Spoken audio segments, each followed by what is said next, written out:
अब तीसरी क्लासिफिकेशन पे आते हैं। तीसरी क्लासिफिकेशन यानी जो लाइक फाइनल क्लासिफिकेशन है, वो क्या क्लासिफिकेशन हो गई? वो हो गई हमारे पास 5 kingdom classification. 5 kingdom classification was given by, जैसे अभी बताया, आजिब ने, कि सर,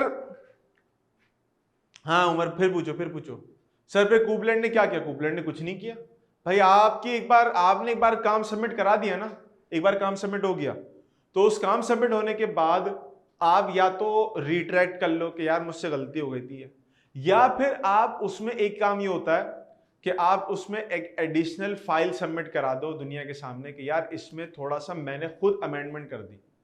भाई देखो, आपको अच्छा नहीं लगेगा कि आपने एक काम आप नजर से चूक गया आपके, तो आपने फिर खुद ही उसी चीज की करेक्शन कर दी। कितना अच्छा काम है ये। लेकिन क्या हुआ कि कभी कभार जब हम बड़े ओहदे में पहुंच जाते हैं, बड़े साइंटिस्ट बन जाते हैं, तो बहुत सारे लोगों को जो है वो अपनी गलती तस्लीम नहीं होती।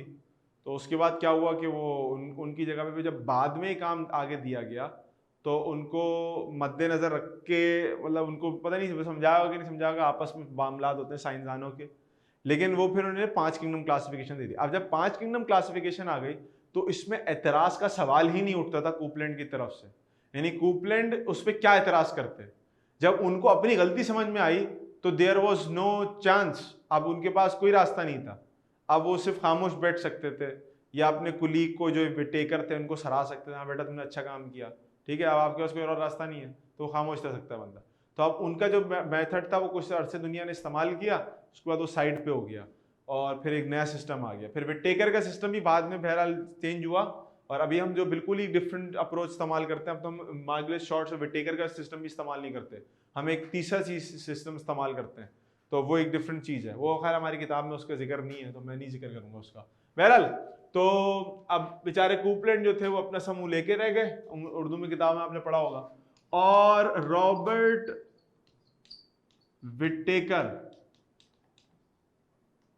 ये एक बुजुर्ग गुजरे हैं, इन्होंने क्या किया, इन्होंने एक नए किस्म का जो है वो क्लासिफिकेशन मेथड बताया, और इन्होंने 5 किंगडम क्लासिफिकेशन बताई, जिसके बारे में जरा आप समझिएगा बात को, तो आपको चीजें समझ में आना शुरू होंगी। अच्छा, 5 किंगडम क्लासिफिकेशन क्या थी? 5 किंगडम क्लासिफिकेशन ये थी कि सबसे पहले तो आपके पास एक ग्रुप बनेगा, जिस ग्रुप को हम नाम देंगे मुनैरा का, किंगडम मुनैरा। सबसे पहला ग्रुप जो बनेगा 1969, वेरी गुड। तकरीबन कमो बेश समझें अगर, तो 10 साल के अरसे के अंदर अंदर एक नया ग्रुप आ गया, एक नई क्लासिफिकेशन आ गई, क्योंकि लोगों को 10 साल के अंदर अंदर अंदाजा हो गया था कि something is wrong, something is missing. क्योंकि एक इतना, अब आप खुद सोचो ना, मुझे नहीं पता आप लोगों ने कभी देखा कि नहीं देखा, सिर्फ पाकिस्तान के अंदर कम से कम 20 से ऊपर की एलजी की स्पीसीज पाई जाती है। मतलब मुझे एग्जैक्टली फिगर याद नहीं है, मेरे ख्याल में कुछ लोग 50 भी कोड करते हैं, 50 species, more than 50 species of LG सिर्फ हमारे यहाँ पाई जाती है, ठीक है। तो अब इतनी बड़ी अगर आपके पास वैरायटी है एलजी की, तो फंगस की कितनी बड़ी वैरायटी होगी, और पूरी दुनिया में एलजी कितनी बड़ी वैरायटी होगी। अब इतना बड़ा स्टॉक एलजी का, उसके बराबर एलजी फंजाई का स्टॉक मिला के आपने एक किंगडम में डाल दिया, आपका दर्द सर बन जाएगा उसको क्लासिफाई करना, कि इसको इससे अलग करें, इसको इससे अलग करें, इसकी अलग फैमिली बनाए, इसकी अलग क्लास बनाए, बंदा बंदा पागल हो जाएगा। तो 10 साल में अच्छे खासी लोग अस्पताल तो पहुंच ही चुके होंगे क्लासिफिकेशन करते करते। लेकिन चलो कोई बात नहीं। अब हुआ क्या कि हमारे पास जो है वो सबसे पहले तो एक किंगडम मुनैरा बन गया, किंगडम मुनैरा बन गया। उसके बाद पहले मैं किंगडम्स के नाम लिख देता हूं। फिर दूसरा हमारा जिसपे बार बार जिक्र आ रहा है, किंगडम प्रोटेस्टा बन गया। फिर तीसरा उन्होंने किंगडम फंजाई बना दिया।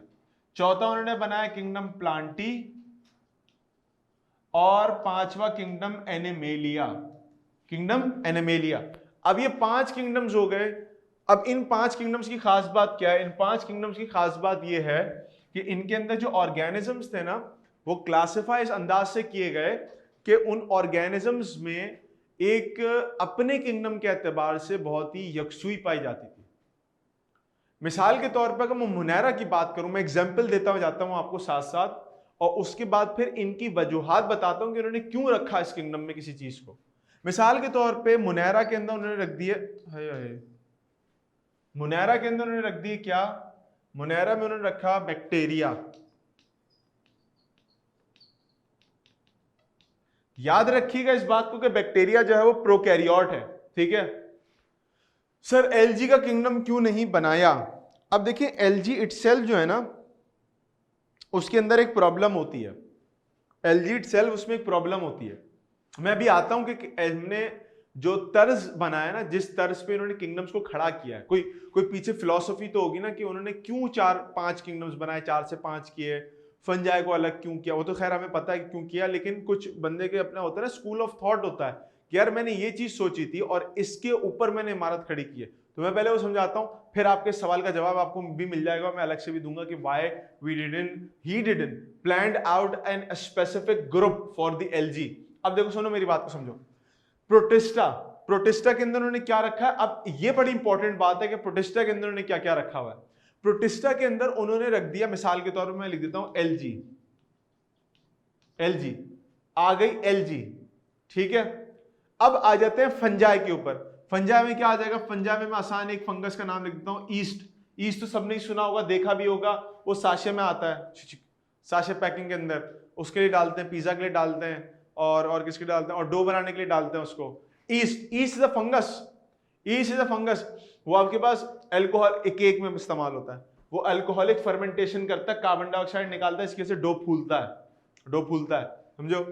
प्लांट्स के अंदर अगर हम बात कर ले तो हम किसी प्लांट का नाम लिख देते हैं, मिसाल के तौर पे हम कोकोनट का नाम देते हैं, खजूर का नाम, कुछ भी लिख देते हैं, मैं तो सिर्फ एग्जांपल देने जा रहा हूं। और एनिमल के अंदर ह्यूमन का नाम लिख देते हैं। अब ये तो हो गई example. Now let's figure out कि इन्होंने क्या सोच के, what were they thinking about this, उन्होंने क्या सोच के ऑर्गेनिजम्स को इस तरह क्लासिफाई किया। तो याद रखिएगा हमारे पास सिर्फ दो चीजें थी, सिर्फ दो चीजें थी जिसको मद्देनजर रखते हुए उन्होंने काम किया। पहली चीज जो बेसिस ऑफ क्लासिफिकेशन बनी, पहली चीज वो था कि सेल्यूलर स्ट्रक्चर कैसा है, यानी न्यूक्लियस है या नहीं है, प्रोकैरियोट यूकैरियोट, प्रो अलग यू अलग हो गए, पहली चीज। दूसरी चीज ऑर्गेनिजम्स का मोड ऑफ न्यूट्रिशन कैसा है, ऑर्गेनिजम्स खाना कैसे खाते हैं। देखो इस बात को याद रखो कि मैं यहां पर एक बात लिख रहा हूं कि आया ऑर्गेनिजम्स प्रोकैरियोट थे या यूकैरियोट थे, सबसे पहली चीज तो ये हो गई। दूसरी बात ऑर्गेनिजम्स खाते कैसे हैं, न्यूट्रिशन कैसा है उनका, वो हेटेरोट्रॉफिक है या ऑटोट्रॉफिक है। ऑटोट्रॉफिक का मतलब खुद खाना बना रहे हैं, हेटेरोट्रॉफिक का मतलब दूसरे से ले रहे हैं। अब सुनो मेरी बात को, समझो मेरी बात को। बात क्या हुई? बात ये हुई कि ऑर्गेनिजम्स जो है अगर तो वो यूकैरियोटिक हैं तो वो यहां से आगे जाएंगे। ये जो प्रोटिस्टा से लेके एनिमले तक का ग्रुप है, ये सारे यूकैरियोट्स का है। सेल अलग हो गए, एक ग्रुप बन गया यूकैरियोट का, एक बन गया प्रोकैरियोट का। प्रोकैरियोट कौन सा आ गया? ये वाला आ गया। लेकिन अब एक और प्रॉब्लम थी, उसूलन तो कितने ग्रुप बनते? एक प्रोकैरियोट का और एक यूकैरियोट का। लेकिन अब यूकैरियोट के अंदर भी खाने का तरीका मुख्तलिफ था। मतलब कुछ ऑर्गेनिजम्स अपना फूड खुद प्रिपेयर करते हैं, मिसाल के तौर पे ये और ये अपना फूड खुद प्रिपेयर करते हैं, प्लांट्स और एलजी खुद प्रिपेयर करते हैं। तो ये हो गया हेटेरोट्रॉफ, ठीक, ऑटोट्रॉफ। और जो खाना खुद नहीं बनाते वो कौन हो गया? फंजाई और एनिमेलिया। ये हो गया हेटेरोट्रॉफ। अब इमेजिन करो एक चीज को, किंगडम प्रोकैरियोट यूकैरियोट में दो हिस्से, ऑटोट्रॉफ और हेटेरोट्रॉफ, ऐसे ही हो गया, ऑटोट्रॉफ हेटेरोट्रॉफ हो गए। ऑटोट्रॉफ के अंदर भी अब मसला क्या आया? ऑटोट्रॉफ के अंदर मसला यह आ गया कि वो ऑर्गेनिजम्स के जो कि आपके पास प्लांट से रिजेंबल करते ही नहीं, बहुत सारी चीजों में नहीं करते। मिसाल के तौर पे प्लांट्स के अंदर कई सारे डिफरेंसेस हम लोग पढ़ेंगे, एनिमल्स और एलजी और प्लांट में एक मेजर डिफरेंस ये होता है कि एलजी जो है ना उसके अंदर एम्ब्रियोनिक डेवलपमेंट, उनका जो एम्ब्रियो जो जाइगोट है वो एम्ब्रियो में कन्वर्ट नहीं होता। एम्ब्रियो क्या होता है? अगर आप कभी किसी बीज जो होता है उसको काट के देखो तो उसके अंदर व्हाइट कलर का एक छोटा सा पार्ट होता है। बीज को बीच में से आपने काट दिया, उसमें व्हाइट कलर का एक पार्ट होता है। कभी अगर आपने गलती से मुंह में कभी आ गए हो, किसके बीज? उसके बीज, तरबूज के बीज या सेब के बीज, तो ब्लैक कलर का तो बीज होता है, लेकिन क्रश हो गया मुंह में तो अंदर व्हाइट कलर का पोर्शन होता है। दैट व्हाइट कलर का portion is the embryo. Orange के अंदर भी होता है, दैट व्हाइट कलर का पोर्शन इज एम्ब्रियो। वो एम्ब्रियो ही जब उसको पानी मिलता है ना तो वो उसमें से शाखें निकलती हैं और जड़ें निकलती हैं, यानी वो डेवलप होता है। वो बेसिकली लिविंग ऑर्गेनिज्म है जो अंदर छुपा हुआ है उसके, ठीक है। वो हम खा रहे हैं लेकिन खैर हम तो मुर्गियां भी खा जाते हैं तो क्या मसला है। तो वो लिविंग ऑर्गेनिज्म है, वो बेबी प्लांट है जो सीड के अंदर इंक्लोज्ड है, ये एम्ब्रियो कहलाता है। ये एम्ब्रियो एलजी में नहीं बनता। ये बड़ा इंपॉर्टेंट एक फैक्टर है जो एलजी और प्लांट्स को डिफरेंशिएट करता है। तो this thing is not found और नॉट फॉर्म्ड इन एलजी। तो फर्क हो गया कि नहीं हो गया? अब सिमिलैरिटी यहां तक तो थी कि ऑटोट्रॉफ थे, ग्रीन थे, फोटोसिंथेसिस करते थे, लेकिन डिसिमिलर और यूकैरियोटिक थे। डिसिमिलरिटी कहां आई? एम्ब्रियो फॉर्मेशन में। एम्ब्रियो फॉर्मेशन नहीं होती प्लांट्स के, एलजी के अंदर अलग ग्रुप हो गया, प्लांट्स में होती अलग ग्रुप हो गया। तो मेरी बात समझ पा रहे हो? तो इस तरह से ग्रुपिंग होती चलेगी। अब एलजी का ग्रुप अलग हो गया, आपके प्लांट का ग्रुप अलग हो गया। फिर आ जाओ जरा इसके ऊपर, किसके ऊपर? फंगस और एनिमल्स के ऊपर। फंगस एनिमल में क्या मसला है? फंगस फूड लेता है, लेकिन कैसे? एब्जॉर्प्शन से, क्योंकि फंगस का मुंह नहीं होता, फंगस का मुंह नहीं होता, उसकी जड़ें नुमा स्ट्रक्चर होते हैं। तो वो क्या करता है? एंजाइम्स रिलीज करता है अपनी बॉडी से बाहर। बॉडी से बाहर एंजाइम रिलीज करता है, चीजें घुलना शुरू होती हैं, उनको सक कर लेता है, एब्जॉर्ब कर लेता है, चूस लेता है। हम क्या करते हैं? हम खाते हैं। ठीक है, इसको हम अपनी जुबान में कहते हैं खापा, फोड़ना, खाना। तो हम खा रहे हैं, इस खाने के मामले को कहते हैं इंजेशन, और जो फंगस कर रहा है इसको कहते हैं एब्जॉर्प्शन। अब खाने का तरीका अलग हो गया सबका, एक मुंह से खा रहा है, एक एब्जॉर्ब कर रहा है। तो पता ये चला कि हमारे अंदर भी कुछ डिफरेंसेस हैं विद फंजाई, और प्लांट के भी कुछ डिफरेंसेस हैं विद एलजी। तो अब आपके पास टोटल कितने ग्रुप हो गए? 4 ग्रुप हो गए। दोबारा एक चीज बता रहा हूं, गौर से समझना। किंगडम 2 हिस्सों में डिवाइडेड है, प्रोकैरियोट, यूकैरियोट। यूकैरियोट खाने के एतबार से 2 हिस्सों में डिवाइडेड है, हेटेरोट्रॉफ, ऑटोट्रॉफ। हेटेरोट्रॉफ के अंदर भी आपके पास क्या है? या तो मुंह से खाओ इंजेशन एनिमल्स, या फिर एब्जॉर्ब करके खाओ फंजाई। एक तरफ 2 ग्रुप बन गए। अब एनिमल उस पे आ जाओ ऑटोट्रॉफ में। ऑटोट्रॉफ में सब कुछ सेम था, फोटोसिंथेसिस भी, यूकैरियोट। किस में फर्क आ गया कि एक में एम्ब्रियो बनता है, एक में एम्ब्रियो नहीं बनता। तो 4 ग्रुप्स हो गए, प्रोकैरियोट्स के, यूकैरियोट्स के अलग और प्रोकैरियोट्स के अलग। अब समझ में आया 5 किंगडम क्लासिफिकेशन कैसे हुई? बोलो बेटा बोलो, समझ में आया बात कि 5 किंगडम कैसे बन गए वहां से? तो इन्होंने फंगस को अलग ग्रुप दे दिया, क्यों? खाने की बिहाफ पे। वरना अब तक फंगस तो एक ही ग्रुप में चल रहा था, उसकी तो कोई हैसियत ही नहीं थी, कोई पूछने वाला नहीं था उसको, वो सबको एक ही साथ, एक ही लाठी से हाँक रहे थे। समझो भाई मेरी बात को?